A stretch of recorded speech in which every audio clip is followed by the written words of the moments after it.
Je m'appelle Chloé Nesport, je suis praticienne des outils thérapeutiques EFT et CPA.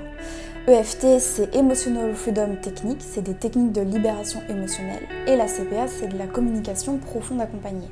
L'EFT, c'est une technique qui permet de travailler des souvenirs en nettoyant toute la charge émotionnelle douloureuse qui est reliée aux souvenirs, qui permet du coup de ne plus entacher le quotidien. Ça travaille sur des points d'acupuncture précis en médecine chinoise, qui sont reliés au niveau des grands méridiens du corps, qui va en fait travailler sur l'amygdale, qui gère les états d'urgence de l'instinct, la fuite, la paralysie et l'attaque. Ça va permettre de ne plus utiliser ces trois états d'urgence de l'instinct et de pouvoir reprogrammer les réactions pour récupérer son libre arbitre dans toute situation et toute communication avec l'environnement extérieur. Cette technique qui a été créée par Gary Craig a été créée à la base pour les phobies.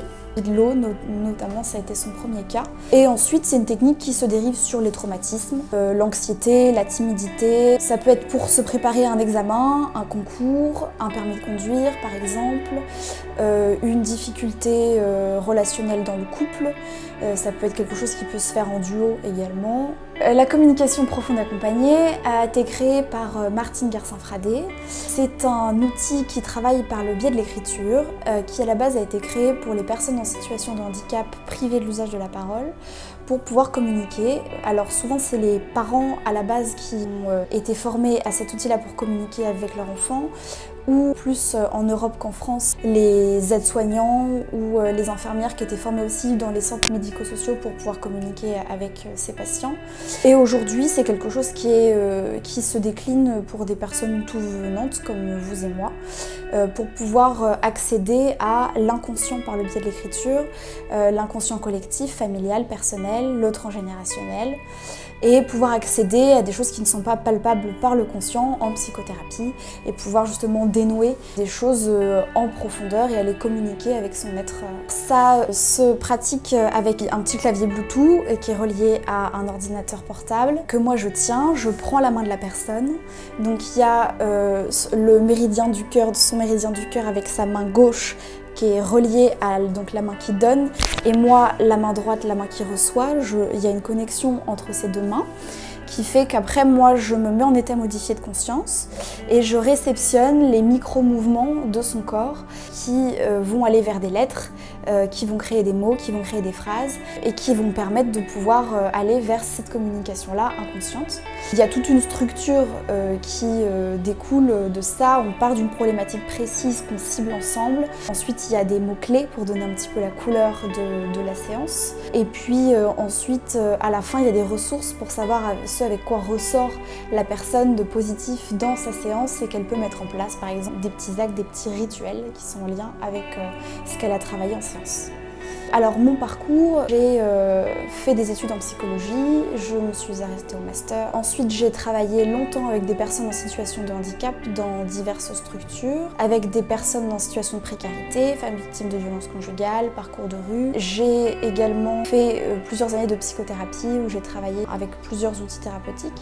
Et tout ce méli-mélo là m'a amené à pouvoir me tourner vers la relation d'aide, la relation d'accompagnement, où j'ai souhaité mettre toutes mes expériences professionnelles et mes expériences de vie en lien et pouvoir me former à des outils thérapeutiques qui m'ont aidée dans mon chemin de vie pour pouvoir justement accompagner les personnes vers la transcendance, la résilience des poids qu'ils ont pu vivre dans leur histoire pour que ça puisse justement les renforcer et non les asservir. Il y a une thérapeute ici qui pratique aussi en journée, qui par l'intermédiaire d'une connaissance commune, j'ai pu prendre contact avec elle et pouvoir après prendre contact avec Laetitia Audet, qui est créatrice de ce lieu.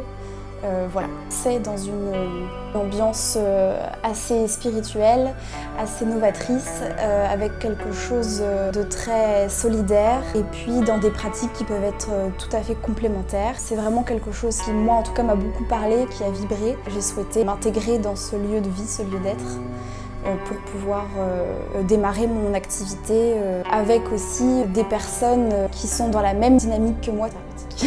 Le lieu d'être, c'est un lieu, je pense, où on est libre d'être qui on est, d'être tout simplement en toute transparence, en toute liberté, dans sa nature profonde, et d'être accueilli aussi avec voilà, nos blessures, nos forces, notre vie et voilà, nos chemins, nos expériences, et que toutes ces personnes puissent être reliées aussi et qu'il y ait une énergie d'entraide, de communication bienveillante.